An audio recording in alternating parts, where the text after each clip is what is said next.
जय हिंद दोस्तों। मैं तरुण कुमार आपका अपने यूट्यूब चैनल इनकर क्लासेस में स्वागत करता हूं। आप लोगों को पता होगा यूपी पुलिस कांस्टेबल की जो भर्ती आई थी उसकी एग्ज़ाम डेट आ गई है। तो आपका जो एग्ज़ाम होना है वो 17 और 18 2 तारीख में होना है।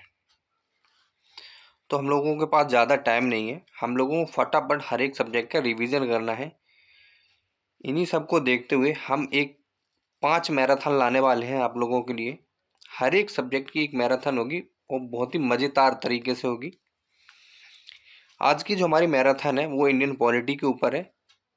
इसमें वो सारा कुछ कवर किया गया है जो एग्ज़ाम की दृष्टि से महत्वपूर्ण है। जो जो एग्ज़ाम में आएगा वो सारी चीज़ें आपको इस वीडियो में मिल जाएंगी।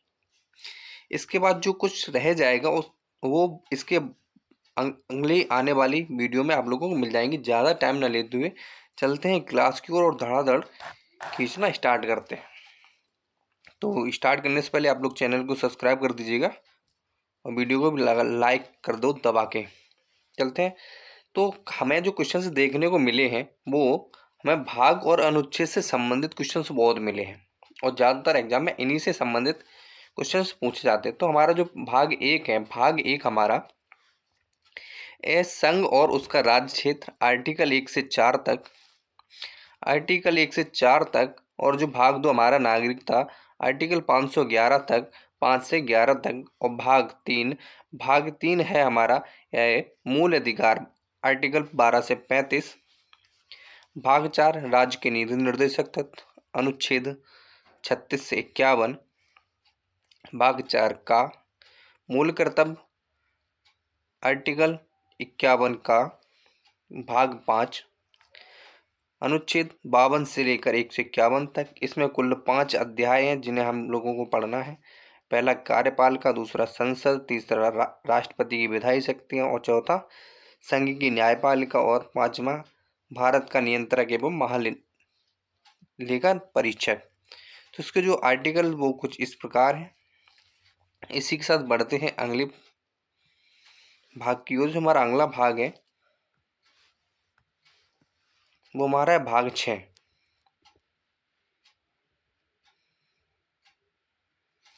कौन सा है? भाग 6।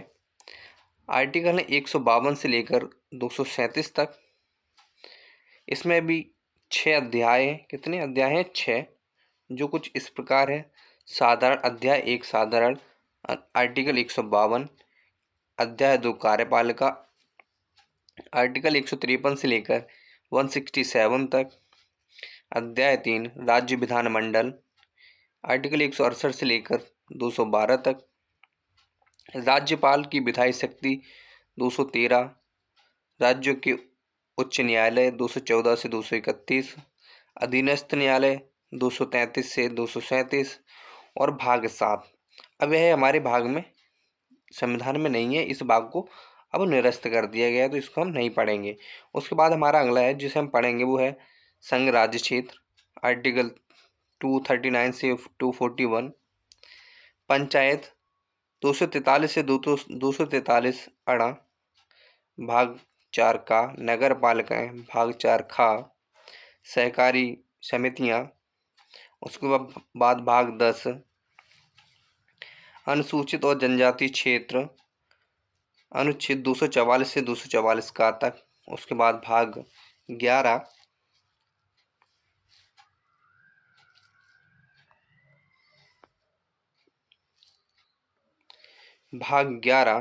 संघ और राज्यों के बीच संबंध। इसमें 2 अध्याय हैं। कौन कौन से हैं? विधायी संबंध और प्रशासनिक संबंध। उसके बाद जो हमारा भाग आता है भाग 12, यह बहुत ही महत्वपूर्ण भाग है। भाग 12 वित्त, संपत्ति, संविदाएं और बाद। इसमें कुल 4 अध्याय हैं जिन्हें हम पढ़ेंगे। वित्त, उधार लेना, संपत्ति से संबंधित अधिकार और संपत्ति का अधिकार। उसके बाद भाग 13 भारत के राज्य क्षेत्र के भीतर व्यापार एवं वाणिज्य समागम। भाग 14 संघ और राज्यों के बीच अधीनस्थ सेवाएं यूपीएससी, सिविल सेवाएं और अधीनस्थ सेवाएं। उसके बाद भाग 14 का अधिकरण।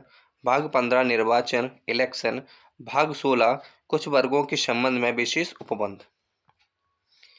इसी क्रम में बढ़ते हुए हम पढ़ने वाले हैं भाग 17 राजभाषा। इसमें कुल 4 अध्याय हम लोग पढ़ेंगे।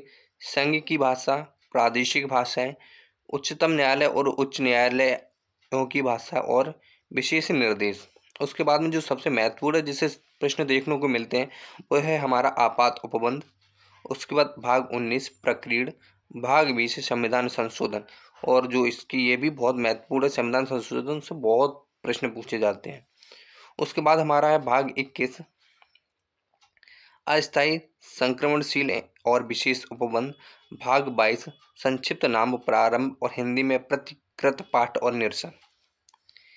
इसी क्रम में बढ़ते हुए हम लोग आगे चलेंगे और शुरू करेंगे संविधान सभा एवं संविधान निर्माण प्रक्रिया। इससे हमें बहुत प्रश्न देखने को मिले हैं एग्जाम में, तो ये सारी की चीज़ें बहुत ही शॉर्ट फॉर्म में हम लोग पढ़ने वाले हैं। जैसे संविधान सभा एवं संविधान निर्माण प्रक्रिया।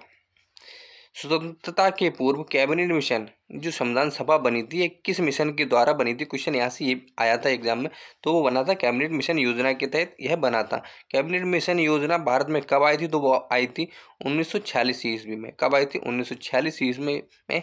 इस सभा में कुल 15 महिलाएं थीं। इसकी पहली बैठक 9 दिसंबर 1946 को हुई थी और इसी में इनके जो अस्थायी अध्यक्ष थे, अस्थायी अध्यक्ष वो बनाए गए थे सच्चिदानंद सिन्हा। कौन बनाए गए थे?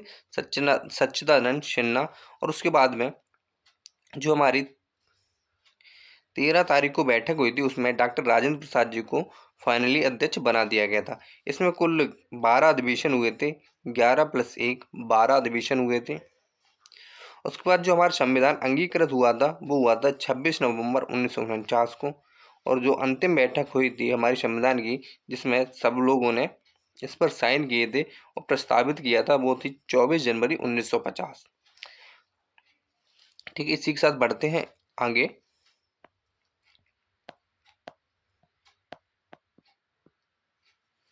आप लोगों को वीडियो कैसी लग रही कमेंट बॉक्स में छाप दो धड़ाधड़, और वीडियो को लाइक भी कर दो।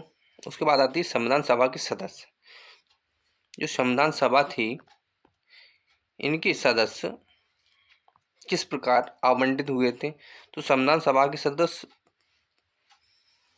जो दो बार विभाजित हुए थे। एक हुए थे विभाजन जब भारत और पाकिस्तान का अलग नहीं हुए थे, तब संविधान सभा के 389 सदस्य थे। लेकिन जब वो पाकिस्तान की अलग मांग हुई और मुस्लिम लीग अलग होगी, तब उसमें कुल 299 सदस्य बचे थे।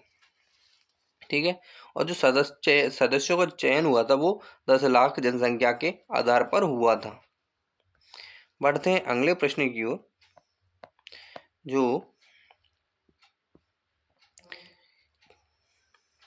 उसके बाद आती है कुछ समितियां जो एग्जाम में बहुत पूछी जाती हैं कि इस समिति के अध्यक्ष कौन थे।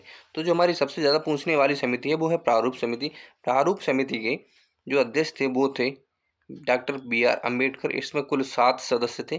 कितने? कुल 7 सदस्य थे। जबकि जवाहरलाल नेहरू जी थे वो संघ समिति, राज्यों संबंधी समिति और संघीय संविधान समिति के अध्यक्ष थे। और प्रक्रिया विषयक नियमों से संबंधित ध्वज झंडा समिति जिसे बोलते हैं और संचालन समिति के भी अध्यक्ष डॉक्टर राजेंद्र प्रसाद थे। और जो सबसे ज़्यादा पूछी जाने वाली समितियों में से एक है वो है प्रांतीय संविधान समिति, जिसके अध्यक्ष सरदार पटेल जी थे। इसी क्रम में आगे बढ़ते हैं।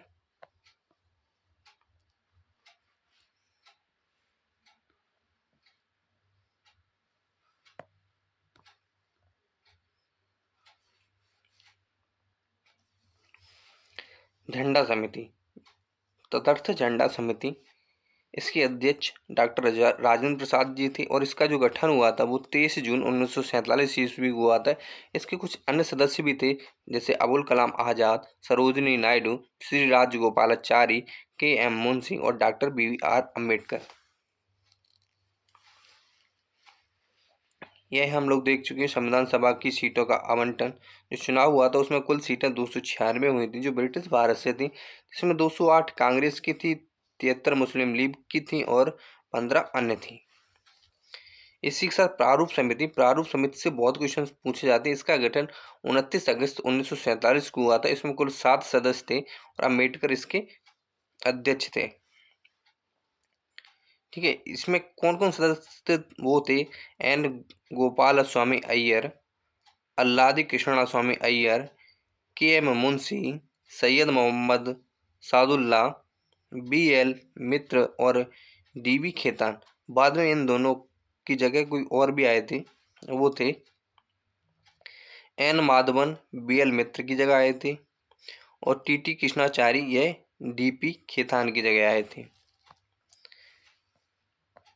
कुछ महत्वपूर्ण फैक्ट भी देख लेते हैं जो इनसे पूछे जाते हैं। और जो जैसे संविधान सभा की प्रथम बैठक की अध्यक्षता किसने की थी, तो हम लोगों ने अभी पहले पढ़ा देखा था। जो पहली बैठक हुई थी 9 दिसंबर को, उसके अध्यक्ष डॉक्टर सच्चिदानंद सिन्हा थे, लेकिन यह एक अस्थायी सदस्य थे और स्थायी सदस्य के रूप में डॉक्टर राजेंद्र प्रसाद जी को चुना गया था। और जो जवाहरलाल नेहरू ने संविधान सभा में उद्देश्य प्रस्ताव पेश कब किया गया, वो किया था 13 दिसंबर 1946 को। अगर बात की जाए संविधान सभा के चुनाव का जो हुआ था, वो हुआ था जुलाई और अगस्त में। अंतरिम सरकार का गठन 2 सितंबर 1946 ईस्वी को हुआ था और संविधान पूर्ण रूप से 26 जनवरी 1950 को लागू हुआ था। इसी के साथ बढ़ते हैं कुछ और फैक्ट की ओर। जो कैबिनेट मिशन था, कैबिनेट मिशन के जो सदस्य थे वो कौन थे? वो थे पैथिक लॉरेंस, स्टैफोर्ड क्रिप्स और बी एल अलेक्जेंडर। प्रथम भारत सचिव और मंत्री थे वो थे हेनरी स्टेनले।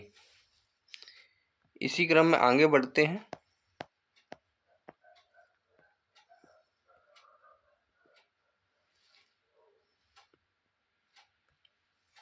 वो है संविधान सभा के पहले अस्थायी उपाध्यक्ष फ्रैंक एंथोलोनी थे। उपाध्यक्ष, कभी कभी उपाध्यक्ष भी पूछ लिए जाते, तो वो थे फ्रैंक एंथोलोनी, जिनको 9 दिसंबर 1946 को अस्थायी अध्यक्ष सच्चिदानंद सिन्हा द्वारा नामित किया गया था।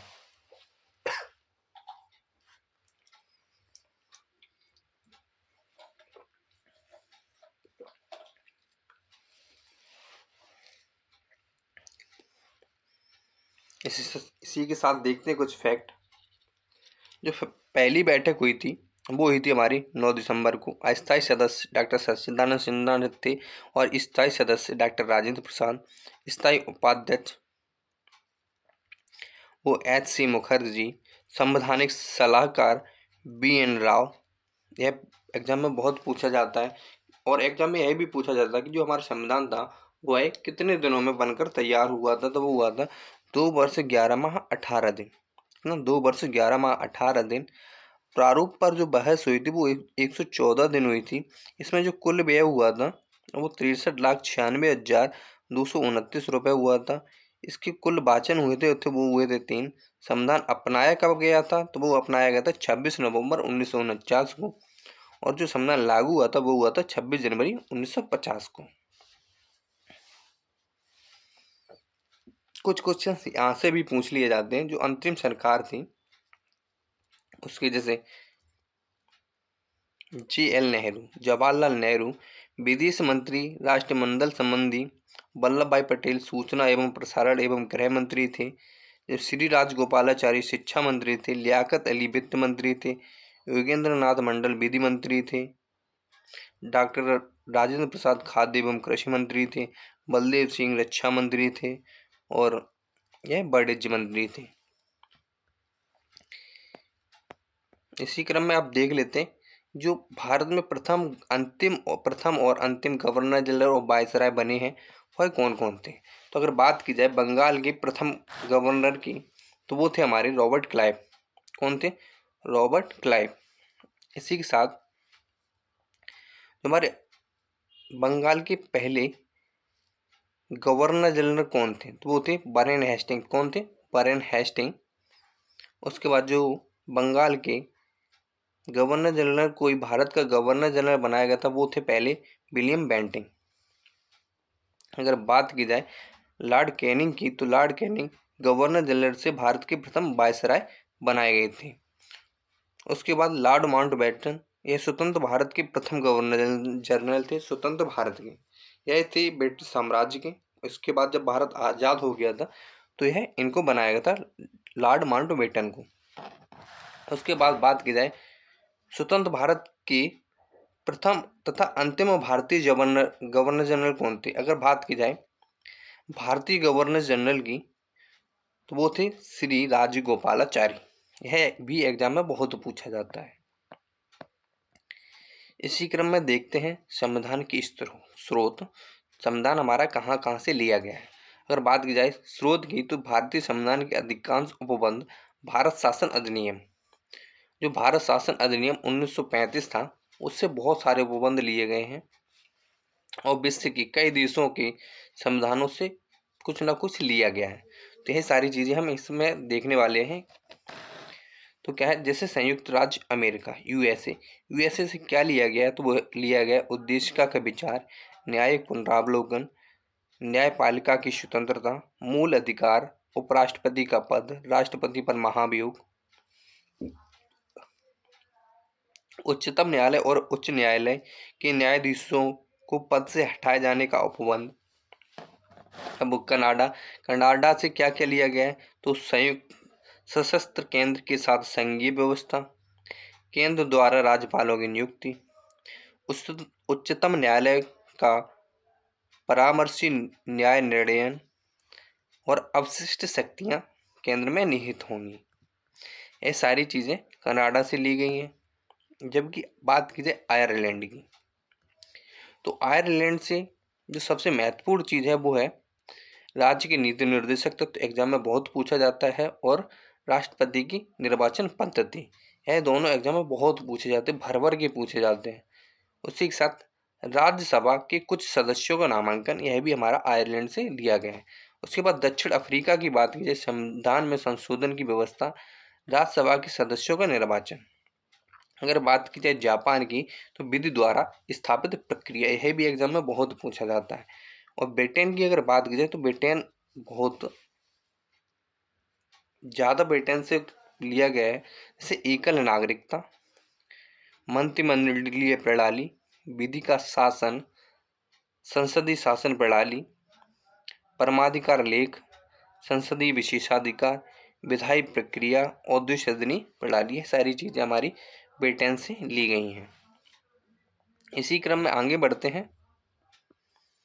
जैसे बात की जाए रसिया की, जो रसिया है या रूस है, उससे क्या क्या लिया गया, तो वो मूल कर्तव्य, प्रस्तावना के शब्द, सामाजिक आर्थिक राजनीतिक न्यायिक आदर्श। और बात की जाए ऑस्ट्रेलिया की, तो ऑस्ट्रेलिया से लिया गया संसद के दोनों सदनों की संयुक्त बैठक, उद्देशिका की भाषा और व्यापार वाणिज्य और संगमों और संवर्धित सूची की व्यवस्था। यह सारी चीज़ें हमारी ऑस्ट्रेलिया से ली गई हैं। कुछ फैक्ट देख लेते हैं। वो हैं, भारतीय राजनीतिक व्यवस्था में सर्वोच्च है, क्या है, वो है संविधान। संविधान से परे कुछ भी नहीं है। उसके बाद भारतीय संविधान में आपात उपबंध लिया गया है, तो वो कहाँ से लिया गया, वो लिया गया जर्मनी से। कहाँ से लिया गया आपात उपबंध, वो जर्मनी से लिया गया है। अगर बात की जाए राष्ट्रपति के विचारार्थ राज्यपाल द्वारा विधेयक सुरक्षित रखने का उपबंध, कनाडा के संविधान से लिया गया है। और विश्व का प्रथम लिखित संविधान यूएसए का था। अगर यहाँ से क्वेश्चन यह पूछा जाए कि विश्व का सबसे बड़ा लिखित संविधान कहाँ का है, तो वो है भारत का। कहाँ का, भारत का। इसी क्रम में बढ़ते हैं आगे। उद्देशिका, अगर बात की जाए उद्देशिका की, तो उद्देशिका या प्रस्तावना दोनों एक ही हैं। उद्देशिका को ही हम प्रस्तावना कहते हैं। संवैधानिक संरचना के ढांचे एवं दर्शन की अभिव्यक्ति, क्या, दर्शन की अभिव्यक्ति जिसकी झलक पूरे भारतीय संविधान में दिखती है, उसे हम प्रस्तावना कहते हैं। उद्देश्य प्रस्ताव 13 दिसंबर 1946 को जवाहरलाल नेहरू जी द्वारा प्रस्तुत किया गया था, और इसको 22 जनवरी 1947 को अंगीकार कर लिया गया था। इसी क्रम में बढ़ते हैं आगे। प्रस्तावना के फैक्ट क्या है? जो प्रस्तावना के फैक्ट हैं, राज्य एवं व्यक्ति के मध्य संबंध अभिव्यक्ति। जैसे राज्य, शक्ति का स्रोत, राज्य की प्रकृति। शक्ति का स्रोत क्या है? जनता, हम भारत के लोग। पहली लाइन में लिखा गया है हम भारत के लोग। अभी हम आगे प्रस्तावना देखेंगे तो उनमें ये सारी चीजें दे रखी है। राज्य की प्रवृत्ति के हिसाब से संपूर्ण प्रभुत्व संपन्न समाजवादी पंथ निरपेक्ष लोकतंत्रात्मक गणराज्य। इसमें कुछ व्यवस्था की गई है, जैसे न्याय। न्याय इसमें तीन तरीके के न्याय आप लोगों को दिए गए हैं, सामाजिक, आर्थिक और राजनीतिक। स्वतंत्रता की बात करें तो इसमें विचार, अभिव्यक्ति, विश्वास, धर्म और उपासना, इन सारी स्वतंत्रताओं की बात कीजिए। अगर बात कीजिए क्षमता या समानता की, तो प्रतिष्ठा और अवसर की समानता की बात की गई। अगर बात कीजिए बंधुता की, तो व्यक्ति की गरिमा, राष्ट्र की एकता और अखंडता को सुनिश्चित करने वाली शब्दावली का प्रयोग किया गया है।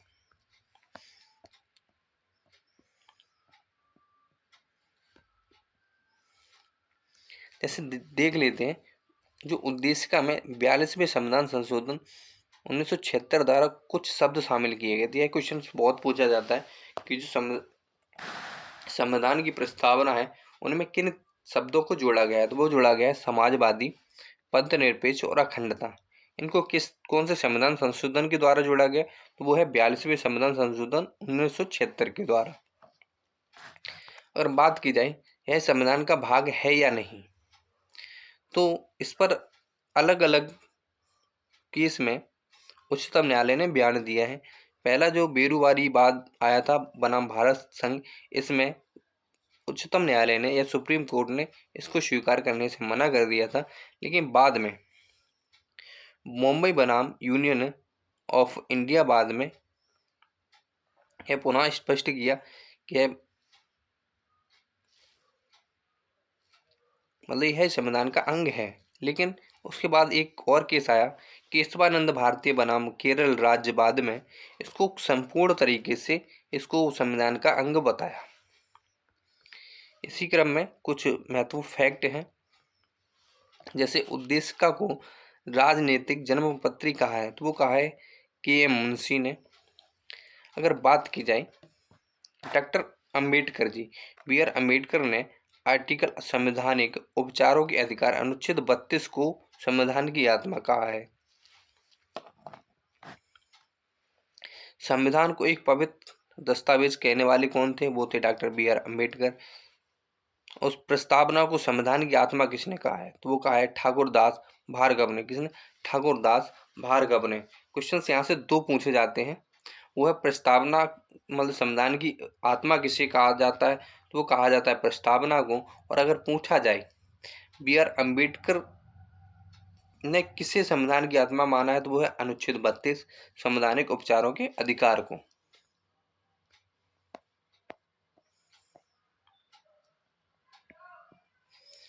देखो यह हमारी प्रस्तावना या उद्देशिका है।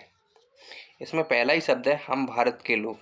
भारत को एक संपूर्ण प्रभुत्व संपन्न समाजवादी पंथ निरपेक्ष लोकतंत्रात्मक गणराज्य बनाने के लिए तथा उसमें समस्त नागरिकों को सामाजिक, आर्थिक और राजनीतिक न्याय, तीन तरीके के न्याय, विचार, अभिव्यक्ति, विश्वास, धर्म और उपासना की स्वतंत्रता, प्रतिष्ठा और अवसर की समानता प्राप्त कराने के लिए तथा उन सब पर व्यक्ति की गरिमा और राष्ट्र की एकता और अखंडता को सुनिश्चित करने वाली बंधुता बढ़ाते हैं।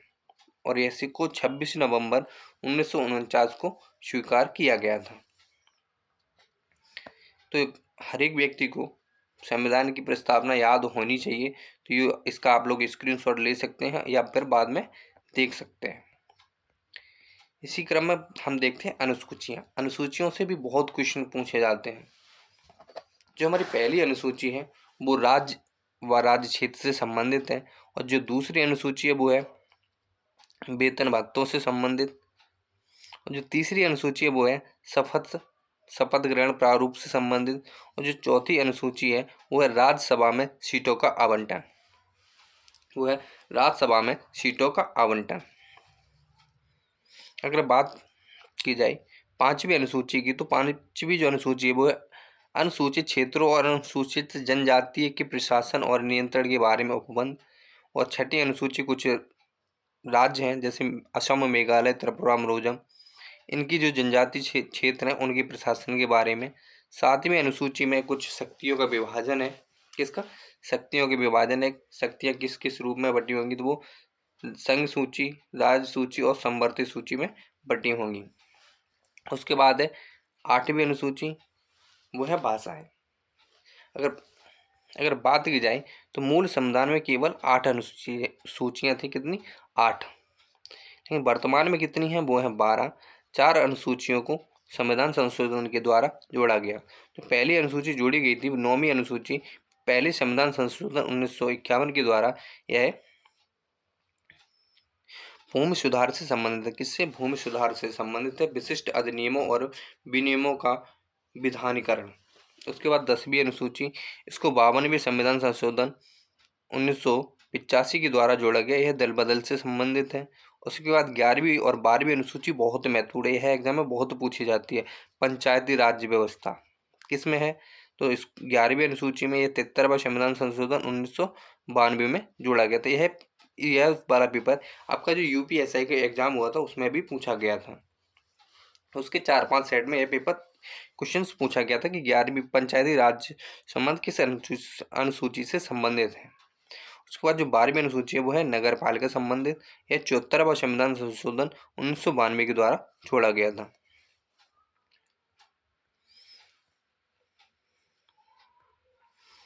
इसी के साथ देखते हैं भारत के राष्ट्रपति की शपथ प्रारूप अनुसूची 3 में नहीं है। जो राष्ट्रपति हैं इनका जो शपथ प्रारूप है वो अनुसूची 3 में नहीं है, बल्कि ये आर्टिकल 60 के तहत ये शपथ लेते हैं। अगर बात कीजिए संघ सूची की, जो हमारी अनुसूची है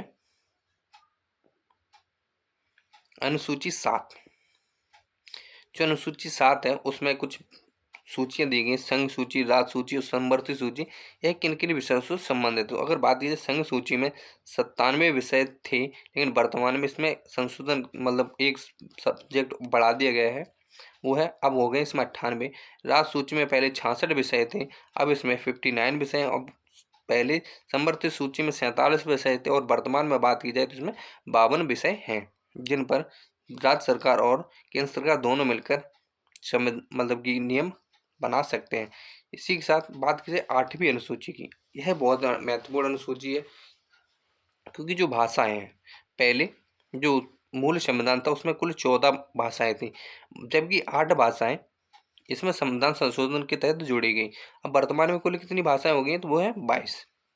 जो 21वां संविधान संशोधन हुआ था 1967 द्वारा, तब इसमें एक सिंधी भाषा जोड़ी गई थी। इसी के बाद फिर 71वां संविधान संशोधन 1992 हुआ।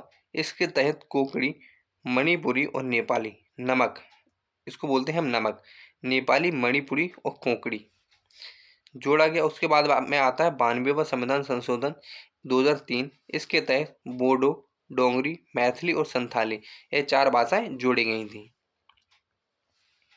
इसी क्रम में बढ़ते हैं आगे। अब आता है हमारा शासन प्रणाली। शासन प्रणाली क्या है? शासन प्रणाली कैसे काम करती है? तो जब हम शासन प्रणाली पढ़ रहे हैं तो इसमें देख लेते हैं जो पहले जब भारत आज़ाद हुआ था उस समय जो शासन प्रणाली कुछ इस प्रकार थी। प्राचीनतम रूप था वो राजतंत्र का था, लेकिन वर्तमान में हम गणतंत्र हैं, मतलब कि आज़ाद हैं। शासक कौन था? वो राजा होता था। जो पद था वो आनुवंशिक होता था और सत्ता का स्रोत राजा स्वयं होता था। जैसे अभी वर्तमान में अगर इसकी बात कीजिए, जैसे सऊदी अरब, यूएई, ओमान, कतर, भूटान आदि जो देश हैं वह राजतंत्रात्मक देश हैं। और भारत एक लोकतंत्रात्मक देश है। इसका शासक प्रधानमंत्री या राष्ट्रपति होता है। अगर बात की जाए राष्ट्रपति तो यह भारत का प्रथम सदस्य होता है और पद योग्यता के आधार पर होता है। और जो इसमें सत्ता का स्रोत है वो जनता है। जैसे कुछ राज्य हैं संयुक्त राज्य America, Britain, Bharat, Canada, France आदि। इसी क्रम में आगे देखते हैं, जब संविधान बन गया तो संविधान चलेगा कहाँ पे? तो उसके लिए हम बात करते हैं राज्य की। राज्य क्या है? तो राज्य के लिए हमें कुछ तत्वों की आवश्यकता होती है। वो कौन कौन से तत्व हैं? कि राज्य के लिए हमें पहले एक भूभाग चाहिए, उस भूभाग पर रहने के लिए कुछ जनसंख्या चाहिए, उस जनसंख्या में भाईचारा होना चाहिए और उस लोगों पर जो चलेगी वो होती है सरकार। ये सारी चीज़ें मिलके एक राज्य बनाती हैं। उसी क्रम में बढ़ते हैं कुछ महत्वपूर्ण फैक्ट की ओर। वो है जैसे संसदीय शासन प्रणाली का दूसरा नाम क्या है, तो वो है मंत्रिमंडलीय शासन प्रणाली, इसे इस नाम से भी जाना जाता है। और जो अध्यक्ष शासन प्रणाली, इसका दूसरा नाम क्या है, वो है राष्ट्रपति शासन प्रणाली। उसके बाद संसदीय शासन प्रणाली का जनक किसे माना जाता है, तो वो माना जाता है यूके को। भारत में सत्ता का एकमात्र स्रोत क्या है, वो है जनता। भारत एक गणतंत्र है, इसका आशय है देश का प्रमुख कौन होगा, राष्ट्रपति। और राष्ट्रपति कोई वंशानुगत नहीं है बल्कि उसका निर्वाचन होगा। अगर बात की जाए भारतीय संघवाद की, तो सहकारी संघवाद कहा जाता है।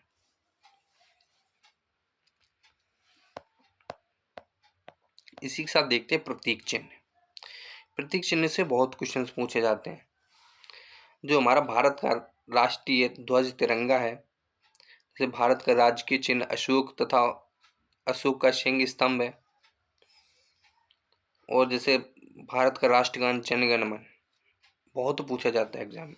इन सब चीज़ों के बारे में हम लोग डिटेल से चर्चा करेंगे।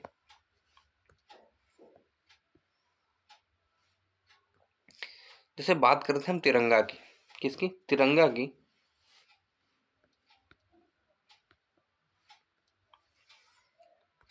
तिरंगा की जो इसको बनाया था, वो किसने बनाया था, वो बनाया था पिंगली वेंकैया ने। किसने, पिंगली वेंकैया ने। इसकी जो लंबाई चौड़ाई का अनुपात होता है वो होता है 3:2। और ये अपनाया कब गया, तो यह अपनाया गया था 22 जुलाई 1947 को। इसमें कुछ रंग होते हैं। पहली पट्टी में केसरिया जो साहस का प्रतीक है। दूसरा होता है सफ़ेद जो सच्चाई और शांति का प्रतीक है। उसके बाद जो सबसे निचली पट्टी है उसमें होता है हमारा हरा रंग जो उर्वरता और संपत्ति का प्रतीक है। बीच में इसमें एक चक्र पाया जाता है जो नीले रंग का होता है। उसमें 24 तीलियां होती हैं और वह किस चीज़ का प्रतीक बताती हैं, वो न्याय का बताती हैं। और यह कहाँ से लिया गया है, तो यह अशोक के स्तंभ से लिया गया है जो सारनाथ में स्थित है। कहाँ पे, सारनाथ में। अगर बात की जाए अशोक का जो सिंह स्तंभ है, इसके बारे में, यह एक राजकीय चिन्ह है। क्या यह राजकीय चिन्ह में इसमें जो अंकित शब्द हैं वो है सत्यमेव जयते, जो मुंडकोश उपनिषद से लिए गए हैं। किसे, मुंडको उपनिषद से। इसको अपनाया कब गया है, तो इसको अपनाया गया 26 जनवरी 1950 को। इसमें सिंगों की संख्या 4 होती है लेकिन हमें दिखते 3 ही हैं। नीचे अंकित कौन कौन से चिन्ह है, वो है बैल, अशोक का चक्र और घोड़ा। यही अशोक का चक्र हमारा भारतीय तिरंगे के बीच में नीले रंग से लगा हुआ दिखता है।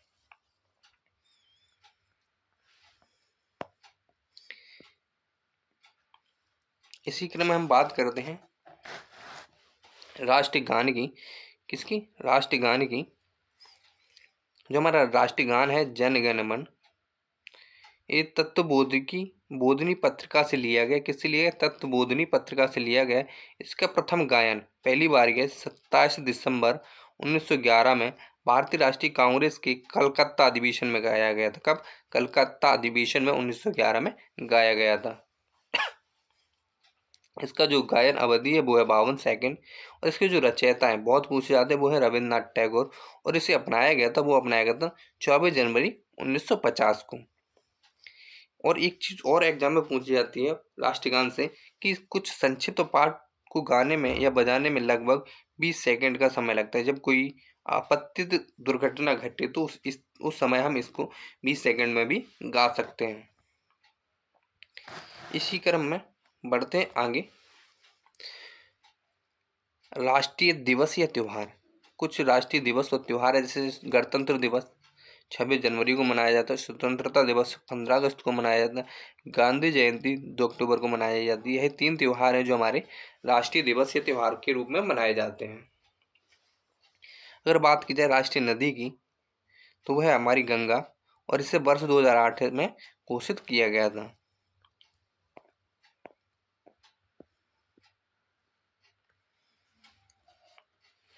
इसी क्रम में हम लोग चलते हैं राष्ट्रगीत की ओर। जो हमारा राष्ट्रीय गीत है वह है वंदे मातरम। वंदे मातरम यह आनंद मठ से लिया गया है। इसके रचयिता बंकिम चंद्र चटर्जी हैं और इसे 26 जनवरी 1950 को अपनाया गया था। इसका प्रथम गायन 1896 ईस्वी में हुआ था। कब हुआ था? 1896 ईस्वी में। अगर बात की जाए राष्ट्रीय पंचांग की तो इसका एक संबंध पर आधारित है और इसे 22 मार्च 1957 को अपनाया गया था। इसका पहला महीना चैत और अंतिम माह फागुन होता है। उसके बाद देखते हैं विविधि। क्षेत्रीय परिषद या कुछ मुख्यालय हैं जो एग्जाम में पूछे जाते हैं एक आध बार, ये आप लोग देख लेना एक बार।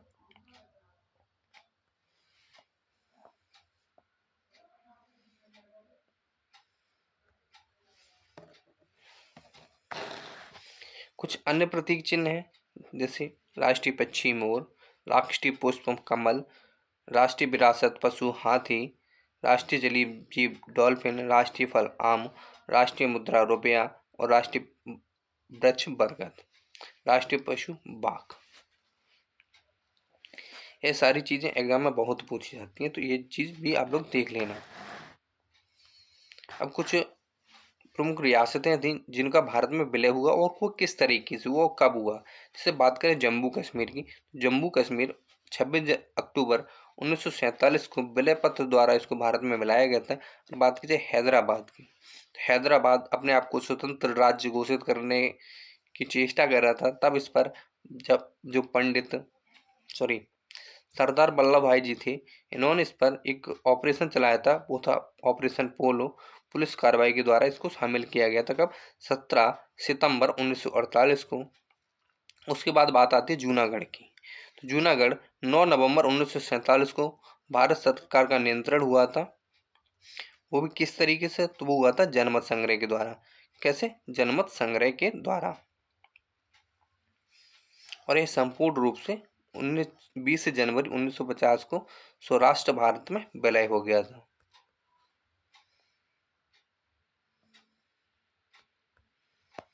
इसी क्रम में बढ़ते हैं आगे। भाग 1।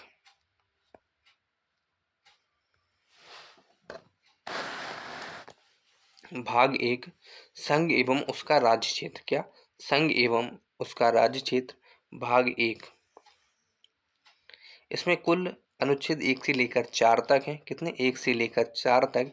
इन अनुच्छेदों को हम डिटेल से पढ़ेंगे। जैसे अनुच्छेद 1, अनुच्छेद 1 कहता है भारत अर्थात इंडिया राज्यों का संघ होगा। क्या? राज्यों का संघ होगा। और जो अनुच्छेद 2 है वो कहता है नए राज्यों का प्रवेश या स्थापना। जो कोई भी नए राज्य भारत में मिलेंगे या उनकी स्थापना होगी तो उन्हें अनुच्छेद 2 के तहत ही होगा। और बात करें अनुच्छेद 3 की, तो अनुच्छेद नए राज्यों के निर्माण, वर्तमान राज्यों के क्षेत्रों में परिवर्तन, सीमाओं या नामों में परिवर्तन अनुच्छेद 3 के तहत होते हैं। जैसे उत्तराखंड, तेलंगाना, झारखंड और जैसे जम्मू कश्मीर, ये सारे के सारे राज्यों का परिवर्तन हुआ है वह अनुच्छेद 3 के तहत हुआ है। और बात की जाए अनुच्छेद 4 की, तो अनुच्छेद 4 कहता है संसद द्वारा अनुच्छेद 2 और 3 के अंतर्गत विधि की अनुच्छेद 268, मतलब जो कुछ अनुच्छेद 2 और 3 में जो भी संशोधन हुए हैं वह आर्टिकल 368 के तहत नहीं समझे जाएंगे, वह अनुच्छेद 4 के अंतर्गत ही आएंगे। इसी क्रम में बढ़ते हैं आगे कि जो भाग 1 है इसमें कौन कौन से संशोधन हुए हैं, मतलब राज्यों में किस तरीके से संशोधन हुए, उन सारी चीज़ों पर हम चर्चा करेंगे। जैसे भाषाई प्रांत आयोग। भाषाई प्रांत आयोग का गठन कब हुआ था? तो वो हुआ था जून 1948 में। इसके अध्यक्ष थे वो थे एस के दर, और जो इनकी जो समिति थी वो थी एस के दर समिति। इन्होंने रिपोर्ट सौंपी थी दिसंबर 1948 में और इन्होंने भाषाई आधार पर राज्यों के पुनर्गठन का विरोध किया था। उसके बाद आती जेबीपी समिति। इसका भी गठन दिसंबर 1948 में हुआ था। इसके सदस्य जवाहरलाल नेहरू, वल्लभ भाई पटेल और पट्टाभी सीतारामैया थे और इन्होंने रिपोर्ट सौंपी थी अप्रैल 1949 को। और इन्होंने भी भाषा के आधार पर राज्यों के पुनर्गठन का विरोध किया था। इसी क्रम में एक आयोग बनाया गया। वो कब बनाया गया? पोट्टी सी रामल्लू, जो 56 दिनों की भूख हड़ताल के बाद इनकी मौत हो गई, तब इसका गठन हुआ और आंध्र प्रदेश एक भाषाई आधार पर बनने वाला पहला राज्य बना। फिर इसका विभाजन हुआ 2 जून 2014 को। इससे कटकर तेलंगाना अलग हो गया।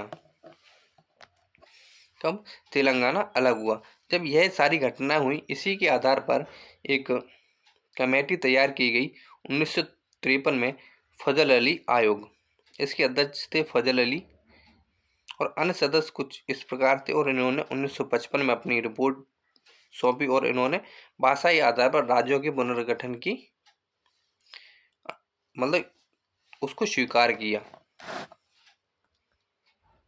इसी क्रम में बढ़ते आगे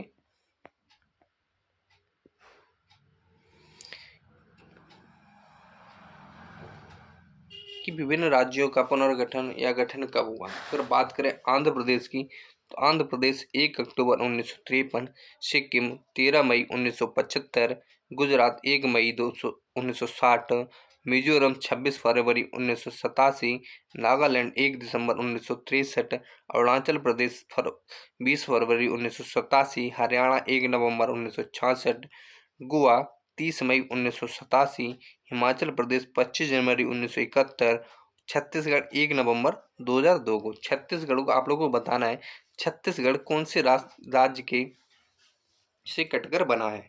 किस राज्य का पहले भाग था, अब यह कटकर अलग बना है। ये चीज आप लोगों को कमेंट बॉक्स में छाप देनी है। इसी क्रम में हम लोग देखते आगे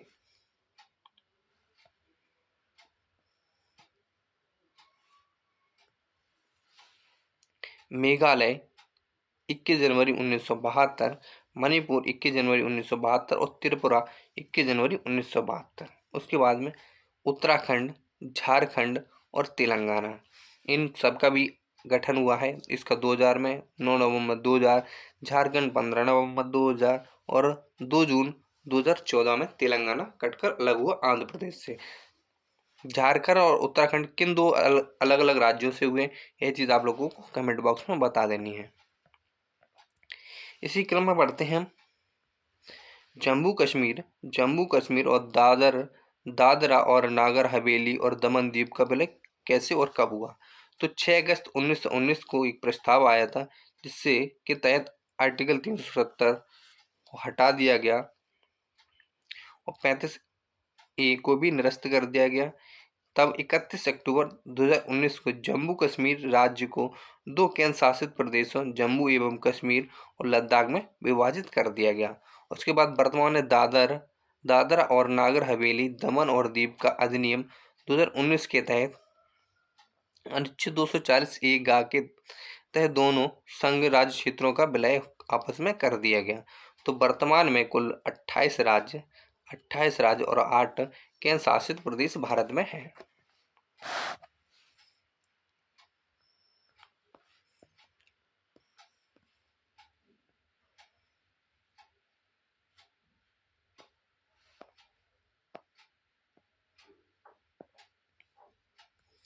कुछ फैक्ट देख लेते हैं सिक्किम पर।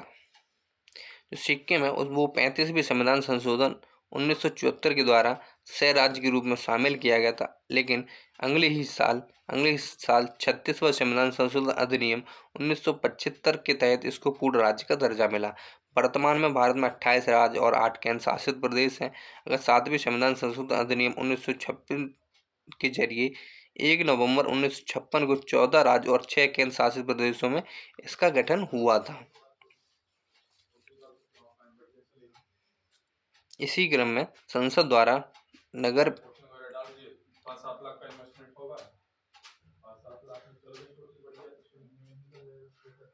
भारतीय नागरिकता अधिनियम 1955 पारित हुआ। किसके द्वारा किया गया था? संसद के द्वारा। कुछ अनुच्छेद हैं जो केवल भारतीय, या कुछ अधिकार हैं जो केवल भारतीयों को प्राप्त होते हैं, वो विदेशी नागरिक को प्राप्त नहीं होते। जैसे 15, 16, 19, 29 और 30, ये केवल भारतीयों को प्राप्त नागरिक होते हैं। जो भारतीय नागरिक तो उनको ये अधिकार प्राप्त होते हैं, बाद बाकी किसी को नहीं होते हैं। इसी क्रम में बढ़ते आगे नागरिकता। नागरिकता हम लोग भाग 1 देख चुके हैं। नागरिकता हमारा भाग दो आर्टिकल की बात की जाए, आर्टिकल है अनुच्छेद 5 से लेकर 11 तक। हम इन 5 से लेकर 11 तक आर्टिकल को एक एक देखेंगे। तो उससे पहले समझते हैं हम नागरिकता क्या है। जैसे नागरिकता 2 तरीके की होती है, एक होती है एकल, एक होती है दोहरी। जो भारत है वो हमारा एकल नागरिकता का प्रावधान रखता है, लेकिन दोहरी नागरिकता हमारी ब्रिटिश वगैरह जो राज्य अन्य राज्य हैं उनमें वहाँ दोहरी नागरिकता का प्रावधान रहता है। भारत में 2 तरह के लोग रहते हैं, जैसे भारतीय नागरिक और विदेशी नागरिक। जो भारतीय नागरिक हैं उन्हें इंडियन रेजिडेंशियल बोला जाता है, और जो विदेशी नागरिक हैं वो उन्हें हम एनआरआई बोलते हैं। जो कुछ महत्वपूर्ण संशोधन हुए नागरिकता में वो हुए नागरिकता संशोधन अधिनियम 2019 10 जनवरी 2020 से प्रभावी हुआ था। इसी क्रम में आगे देखते हैं कुछ महत्वपूर्ण फैक्ट। आर्टिकल को समझ लेते हैं। अगर यह आर्टिकल हम लोगों ने समझ लिए तो हमारा नागरिकता का जो पूरा सिस्टम समाप्त हो जाएगा, और जितने भी नागरिकता से बनने वाले प्रश्न है वो सारे के सारे यहीं से कवर हो जाएंगे। कुछ महत्वपूर्ण अनुच्छेद देख लेते हैं वो कौन कौन से हैं। तो अगर बात की जाए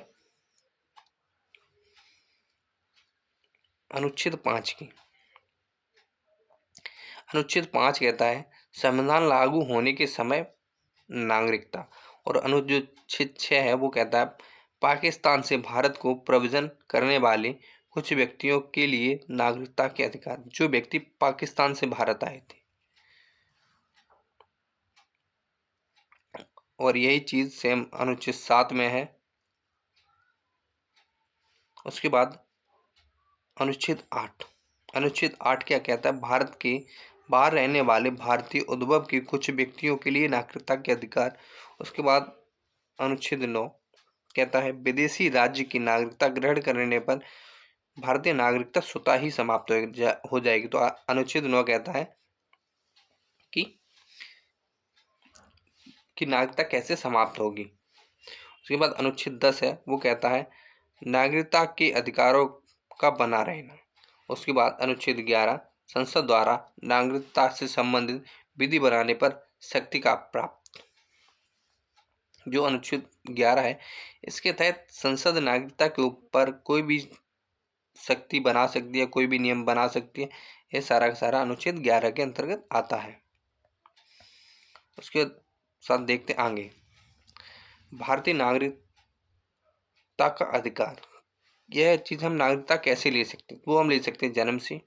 कैसे? जन्म से, वंश परंपरा से, पंजीकरण से, देशीकरण से और अर्जित भूमि के शामिल होने से।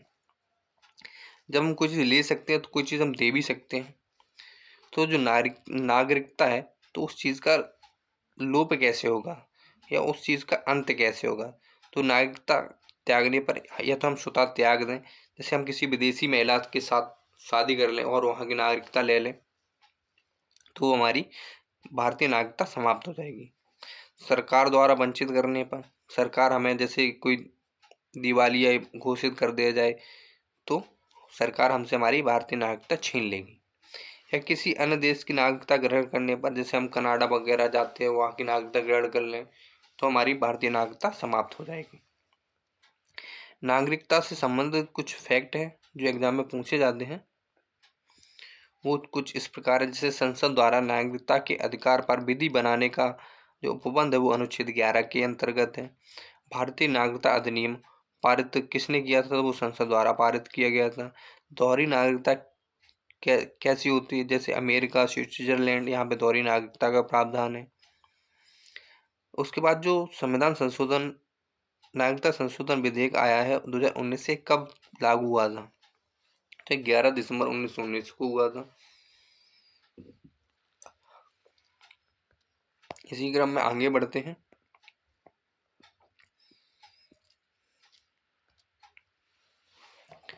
लागू होना, जो नागरिकता संशोधन अधिनियम 2019 आया है यह 10 जनवरी 2020 से लागू हुआ है। और ये जो नागरिकता है किसको देगा, यह नागरिकता किसको देगा? तो ये जो अल्पसंख्यक वर्ग है, जो अफगानिस्तान, पाकिस्तान, बांग्लादेश के जो अल्पसंख्यक लोग हैं, जैसे हिंदू, सिख, बौद्ध, जैन, फारसी, ईसाई, इन सबको इस नागरिकता संशोधन अधिनियम के तहत नागरिकता दी जाएगी। अगर परीक्षा की दृष्टि से देखें तो भारत में नागरिकता से संबंधित कानून बना सकती है। कौन बना सकती है? संसद। भारतीय नागरिकता का उल्लेख भाग 2 के अंतर्गत अनुच्छेद 5 से 11 तक है। भारत में केवल एकल नागरिकता का प्रावधान है। अमेरिका में दोहरी नागरिकता का प्रावधान है। तो भारतीय नागरिकता अधिनियम 1955 के तहत पंजीकरण द्वारा भारतीय नागरिकता प्राप्त करने के लिए भारतीय मूल के व्यक्ति को कितने मतलब समय तक भारत में रहना चाहिए? तो वो है 7 वर्ष तक।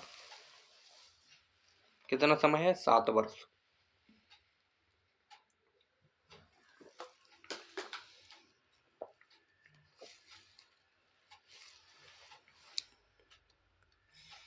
इसी क्रम में देखते हैं आगे मूल अधिकार।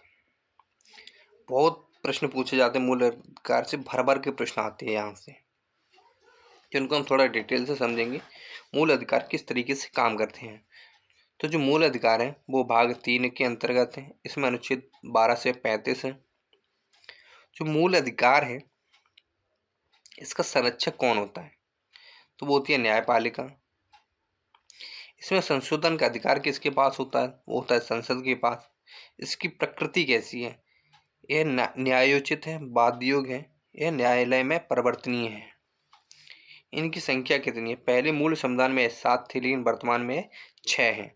जो छठवां 7वां हमारा मूल अधिकार था, संपत्ति का अधिकार, उसको अब हटा दिया गया है। और यह लिया कहाँ से गया है? तो अमेरिका से लिया गया है। कहाँ से लिया गया? अमेरिका से। इसी क्रम में कुछ महत्वपूर्ण फैक्ट हैं, जैसे 19A वाक एवं अभिव्यक्ति की स्वतंत्रता के अंतर्गत ही समाचार पत्रों की स्वतंत्रता भी निहित है। सिविल अधिकार संरक्षण अधिनियम 1955 के अंतर्गत भारतीय समाज में अस्पृश्यता को दंडनीय अपराध घोषित किया गया है। कब से? 1955 से। सिक्कों का कृपाण धारण करने एवं रखने का अधिकार मूल अधिकार के अंतर्गत आता है। भारतीय संविधान के अनुच्छेद 13 में यह प्रावधान है कि संघ एवं राज्य कोई ऐसा कानून नहीं बनाएंगे जो भाग 3 के प्रदत्त मौलिक अधिकार को छीनता हो। यदि ऐसा कोई काम होगा या उल्लंघन करेगा तो वह कानून उल्लंघन की मात्रा तक शून्य होगा। यदि कोई भी हमारा मूल अधिकार का उल्लंघन करेगा कोई कानून, तो वह वहाँ तक उसका कोई महत्व नहीं होगा। इसी क्रम में बढ़ते हैं आगे।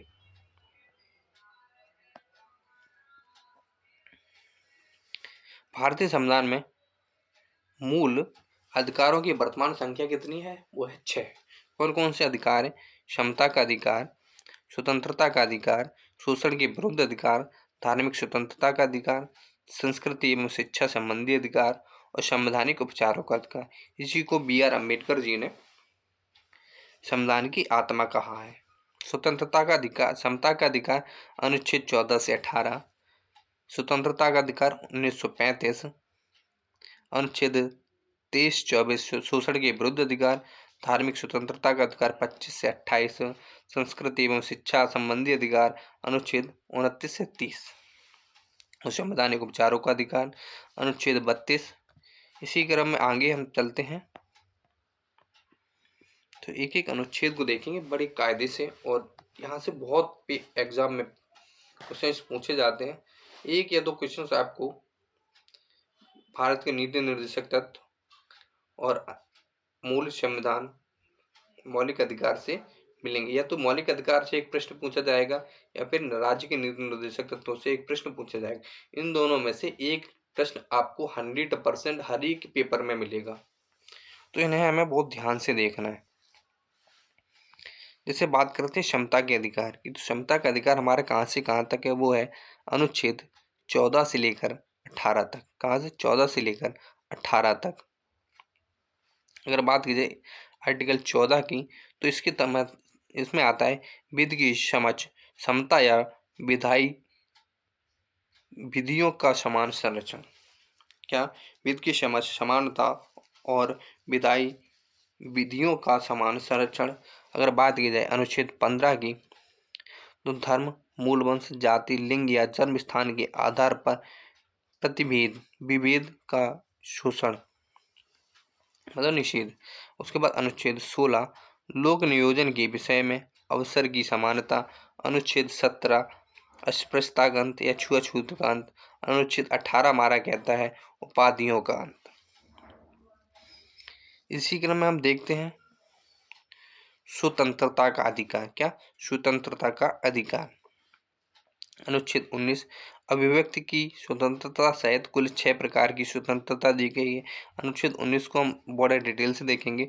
उसके बाद अनुच्छेद 20 अपराधों के लिए दोषी सिद्धि के संबंध में संरक्षण। अनुच्छेद 21 है भी हम इसको भी हम डिटेल में देखेंगे, प्राण एवं दैहिक स्वतंत्रता का संरक्षण। उसके बाद अनुच्छेद 21 को भी हम डिटेल से देखने वाले हैं। उसके बाद अनुच्छेद 22 कुछ दशाओं में गिरफ्तारी एवं निरोध से संरक्षण। इसी के बाद देखते हैं हम लोग अनुच्छेद 19। इससे बहुत प्रश्न पूछा जाता है। जो हमारा अनुच्छेद 1 है, इसमें किस किस स्वतंत्रता की बात की गई है? तो अनुच्छेद 1 की काम है वाक एवं अभिव्यक्ति की स्वतंत्रता। खाम है शांतिपूर्वक एवं न्याययुद्ध सम्मेलन की स्वतंत्रता। समागम या सहकारी सोसाइटी बनाने की स्वतंत्रता। राज्य क्षेत्र में आवागमन की स्वतंत्रता। कहीं पे निवास करने की स्वतंत्रता और कहीं पे भी आजीविका या व्यापार या कारोबार करने की स्वतंत्रता। ये सारी की सारी स्वतंत्रता है। इसी में एक था हमारा संपत्ति का अधिकार, वो अब निरस्त कर दिया गया। उसे संविधान के भाग 12 में अनुच्छेद 301 के तहत रखा गया है एक कानूनी अधिकार बनाकर। इसी क्रम में हम लोग देखते हैं अनुच्छेद 21। यह बहुत महत्वपूर्ण है, इससे क्वेश्चंस बहुत पूछे जाते हैं अनुच्छेद 21 से।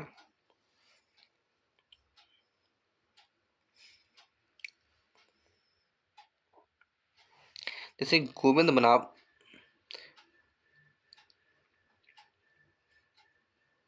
जो जीवन का अधिकार से मिलाकर पढ़ने पर एकाग्रता का अधिकार, राइट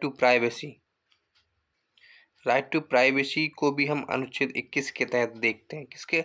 अनुच्छेद 21 के तहत। राइट टू प्राइवेसी क्या है? इसके कुछ मुख्य अधिकार हैं, उनको हम देखते हैं। जीवन साथी चुनने का अधिकार, राइट टू प्राइवेसी। और विशेष विदेश भ्रमण का अधिकार अनुच्छेद 21 के तहत आता है। गरिमापूर्ण जीवन जीने का अधिकार, ढंग से मृत्यु का अधिकार शामिल नहीं है। गैर सरकारी संगठन, कॉमन कॉज याचिका पर निर्णय। प्रतिष्ठा का अधिकार, पैर में डंडा बीड़ी डालने के विरुद्ध अधिकार। शीघ्र विचारण का अधिकार, एकांत कारावास के विरुद्ध अधिकार। फांसी के विलंबन के विरुद्ध अधिकार, अभिरक्षा के विरुद्ध अधिकार। ये सारी की सारी चीज़ें हमारी आर्टिकल 21 के तहत यह अधिकार हमको दिए जाते हैं।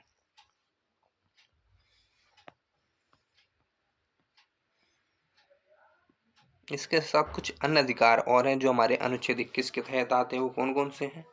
तो वो है जीवन की रक्षा का अधिकार, स्वास्थ्य का अधिकार, चिकित्सा का अधिकार, स्वच्छ पर्यावरण का अधिकार, महिलाओं को गरिमा से जीने का अधिकार और निजता का अधिकार।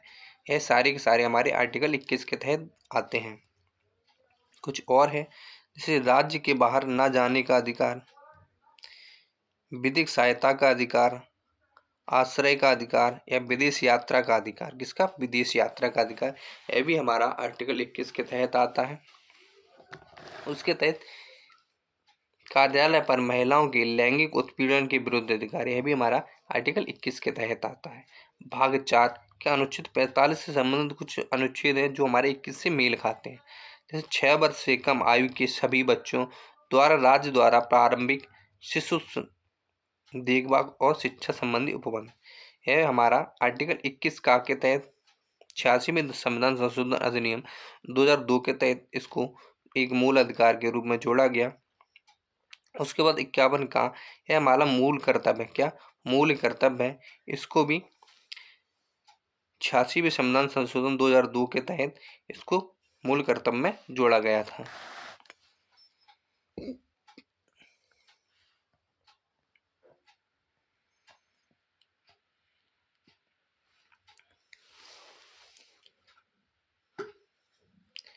इसी क्रम में हम आगे देखते हैं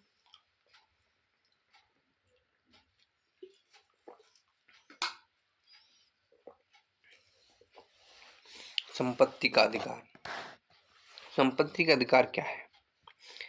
पूर्व स्थिति में यह मूल अधिकार था और यह अनुच्छेद 19A के चा के अंतर्गत और 31 अनुच्छेद 31 के अंतर्गत आता था, लेकिन वर्तमान स्थिति यह एक विधिक अधिकार है। क्या विधिक अधिकार है? इसको अनुच्छेद 300A के तहत रखा गया। भाग कौन सा है? भाग 12। भाग 12 है। अगर बात की संविधान संशोधन की, तो इसमें कौन सा संविधान संशोधन हुआ था तब इसको हटा दिया गया था मूल अधिकार से? तो वो हुआ था 44वें संविधान संशोधन 1978 के तहत इसको मूल अधिकार से हटाकर इसको एक विधिक अधिकार बना दिया गया। तो जो भारतीयों के साथ साथ विदेश नागरिकों को भी अधिकार प्राप्त है वो कौन कौन से हैं? वो हैं 14, 20, 21, 22, 23, 24, 25, 26, 27, 28 और 32। इन आर्टिकल्स के तहत जो अधिकार मिलते हैं वो सारे के सारे हर एक व्यक्ति को प्राप्त हैं। लेकिन अगर बात की जाए आर्टिकल 15, 16, 19, 29 और 30, यह 5 आर्टिकल हैं जो सिर्फ भारतीय नागरिकों को प्राप्त है। उसके बाद बढ़ते हैं अगले अधिकार की ओर, वो है हमारा धार्मिक स्वतंत्रता का अधिकार। यह बहुत महत्वपूर्ण अधिकार है, इससे भी एग्जाम में बहुत प्रश्न पूछे जाते हैं। जैसे आर्टिकल 25 की बात करें तो यह अंतःकरण और धर्म की अबाध रूप से मानने, आचरण या प्रचार करने की स्वतंत्रता देता है, जबकि अनुच्छेद 26 धार्मिक कार्यों की प्रबंधन की स्वतंत्रता देता है और अनुच्छेद 27 हमारा किसी विशिष्ट धर्म की अभिव्यक्ति के लिए करों के समुदाय के बारे में स्वतंत्रता प्रदान करता है और अनुच्छेद 28 कुछ शिक्षा संस्थानों में धार्मिक शिक्षा या धार्मिक उपासना में उपस्थित होने के बारे में स्वतंत्रता प्रदान करता है। इसी क्रम में देखते हैं हम आगे संस्कृति और शिक्षा संबंधी अधिकार। अनुच्छेद 29 कहता है अल्पसंख्यक वर्गों के हितों का संरक्षण देता है और अनुच्छेद 29 के बाद 30 जो वो है शिक्षा संस्थानों की स्थापना प्रशासन करने का अल्पसंख्यक वर्गों को अधिकार है। यह अल्पसंख्यक वर्गों के लिए ज़्यादा महत्वपूर्ण है।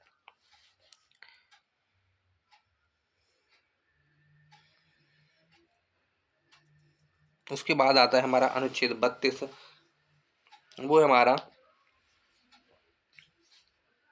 संवैधानिक उपचारों का अधिकार।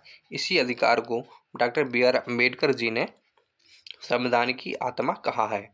उसके बाद राष्ट्रीय आपात की घोषणा होने पर हमारे जो मूल अधिकार हैं वो निलंबित या स्थगित कर दिए जाते हैं। जैसे अनुच्छेद 358 के तहत जो अनुच्छेद 19 के तहत जितने भी अधिकार हैं वो स्वतः ही समाप्त हो जाते हैं। और अनुच्छेद 59 की बात की जाए तो इसके तहत अनुच्छेद 20 और 21 को छोड़कर अन्य सभी मूल अधिकार हमारे राष्ट्रपति द्वारा निलंबित कर दिए जाते हैं। अगर बात की जाए 44वें संविधान संशोधन 1987 की, तो इसमें अनुच्छेद 20 और 21 के निलंबन पर पाबंदी है। किसके?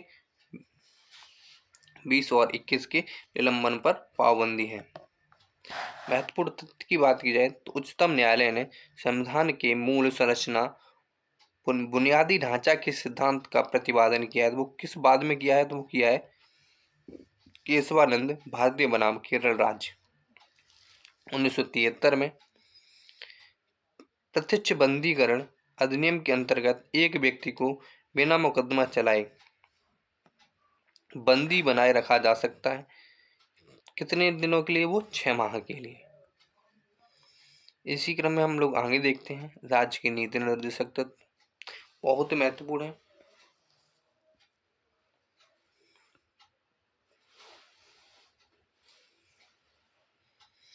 ज्यादा नहीं बचा, बस थोड़ा ही और। यदि आपने ये पूरी वीडियो देख ली तो आपके 4 प्रश्न कहीं नहीं गए। 4 प्रश्न इसी वीडियो से आने वाले हैं, किसी भी एग्जाम में देख लो। जैसे बात करें भारत भाग 4 की, राज्य के नीति निर्देशक तत्व भाग 4 से संबंधित है, अनुच्छेद 36 से 51 है और ये लिए गए हैं आयरलैंड से और ये लोक कल्याण की अभिव्यक्ति का प्रयास करते हैं और इनकी जो प्रवृत्ति है, प्रकृति है, वो सकारात्मक है, लेकिन जबकि हमारे जो मूल अधिकार है उनकी प्रकृति नकारात्मक है, लेकिन वो बाध्य योग्य है, लेकिन यह बाध्य योग्य नहीं है। इसी क्रम में हम लोग देखते हैं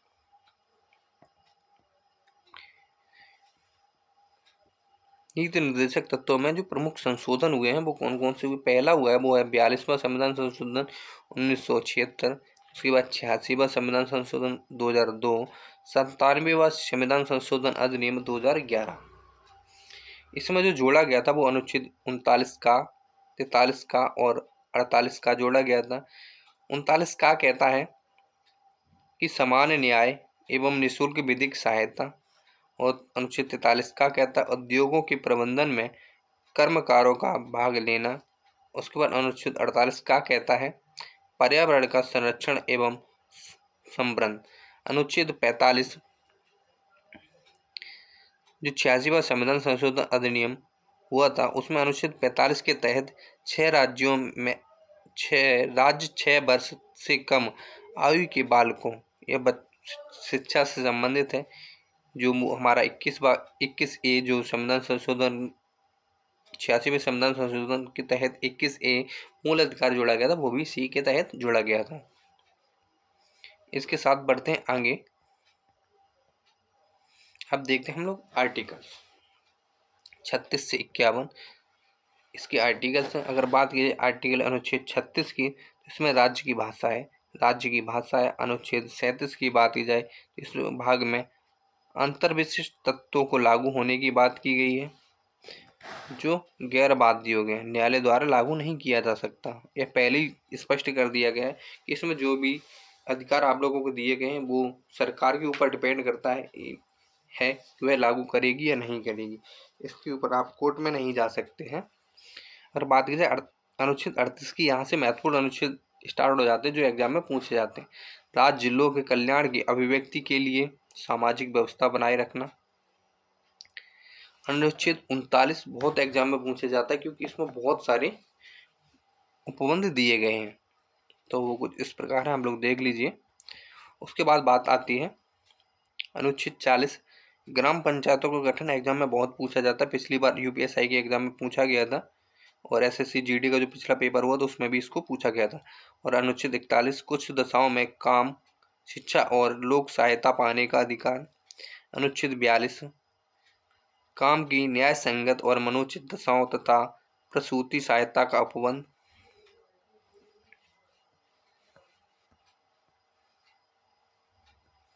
उसके बाद अनुच्छेद 43 कर्मकारों के लिए निर्वाह मजदूरी। अनुच्छेद 44 नागरिकों के लिए एक समान सिविल सहायता। अगर बात कीजिए सिविल सहायता वो आपकी किस अनुच्छेद के अंतर्गत आती है तो वो आती है अनुच्छेद 44। अगर बात की जाए अनुच्छेद 45 की तो 6 वर्ष से कम आयु के बालकों के लिए प्रारंभिक बाल्यावस्था देखरेख और शिक्षा संबंधी उपबंध।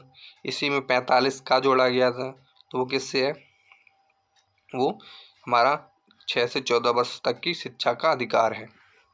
उसके बाद अनुच्छेद 47 अनुसूचित जाति, अनुसूचित जनजातियों एवं अन्य दुर्बल वर्गों के लिए शिक्षा संबंधी हितों की अभिव्यक्ति। उसके बाद जो पूछा सबसे महत्वपूर्ण है वो है पोषाहार और जीवन को ऊंचा उठाने के लिए अनुच्छेद 47। कृषि पशुपालन का संगठन अनुच्छेद 48। उसके बाद पूछा जाता है कार्यपालिका और न्यायपालिका का पृथक्करण अनुच्छेद 50। अंतर्राष्ट्रीय शांति और सुरक्षा संबंधी अभिव्यक्ति अनुच्छेद 51। जैसे इसमें जो महत्वपूर्ण है 48, 50, 51, 46 और 45 और 44, ये बहुत ही महत्वपूर्ण अनुच्छेद है, इनको हम लोगों को देख लेना है। मूल अधिकार एवं नीति निर्देशक तत्वों में अंतर, डिफरेंस बिटवीन। तो जैसे मूल अधिकार की बात की जाए तो यह भाग 3 में है और यह भाग 4 में है। और यह अमेरिका से लिया गया है और यह आयरलैंड से लिया गया है। इसकी प्रवृत्ति नकारात्मक और इसकी सकारात्मक है। यह वाद योग्य है, यह वाद योग्य नहीं है। इसका उद्योग जो उद्देश्य है वो राजनीतिक लोकतंत्र की स्थापना करना है और इसका जो उद्देश्य है वो सामाजिक एवं आर्थिक लोकतंत्र की स्थापना करना है। लागू करने के लिए विधान की आवश्यकता नहीं है और इसको लागू करने के लिए विधान की आवश्यकता होती है। इसी क्रम में बढ़ते आगे कुछ फैक्ट देख लेते हैं।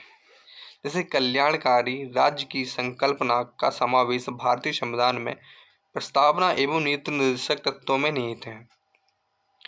संसद में समान पारिश्रमिक अधिनियम पारित कब किया था? बोध किया गया था 1976 ईस्वी में, जो स्वर्ण सिंह समिति ने की अध्यक्ष समेत 12 संख्या थी। कितनी? 12 संख्या। मौलिक कर्तव्यों को प्रभावी बनाने के लिए गठित समिति को किस नाम से जाना जाता है? तो वो जाना जाता है JS वर्मा समिति।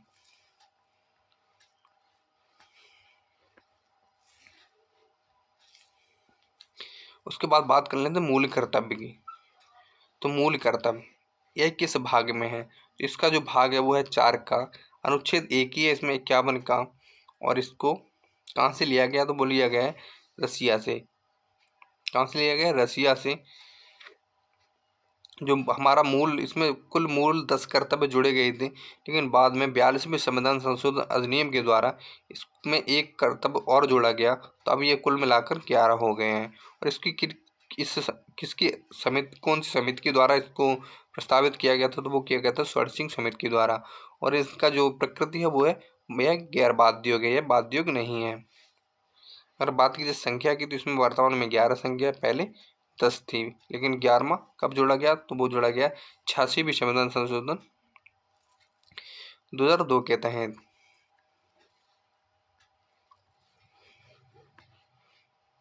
इसी क्रम में हम लोग देख लेते हैं जो हमारे मूल कर्तव्य हैं वो कौन कौन से हैं। तो जो हमारा पहला मूल कर्तव्य है वो है संविधान का पालन करें और उसके आदर्शों, संस्थाओं, राष्ट्रध्वज और राष्ट्रगान का आदर करें। स्वतंत्रता के लिए हमारे राष्ट्रीय आंदोलन को प्रेरित करने वाले उच्च आदर्शों को हृदय में संजोए रखें तथा उनका पालन करें। उसके बाद भारत की प्रभुत्ता, एकता और अखंडता की रक्षा करें। देश की रक्षा करने और आह्वान करने पर राष्ट्र की सेवा करें। ऐसे ही प्राकृतिक पर्यावरण जिनके अंतर्गत वन, झील, नदी और वन्यजीव, इनकी रक्षा करें। संपत्ति की सुरक्षा रखें। माता पिता का संरक्षण करें। और माता पिता को यह जो 11वां है ये हमारा बाद में जोड़ा गया, कब? 86वीं संविधान संशोधन 2002 के तहत। इस क्लास में इतना ही, मिलते हैं अगले क्लास में। तब तक के लिए जय हिंद। और इसको पूरा देख डालिएगा।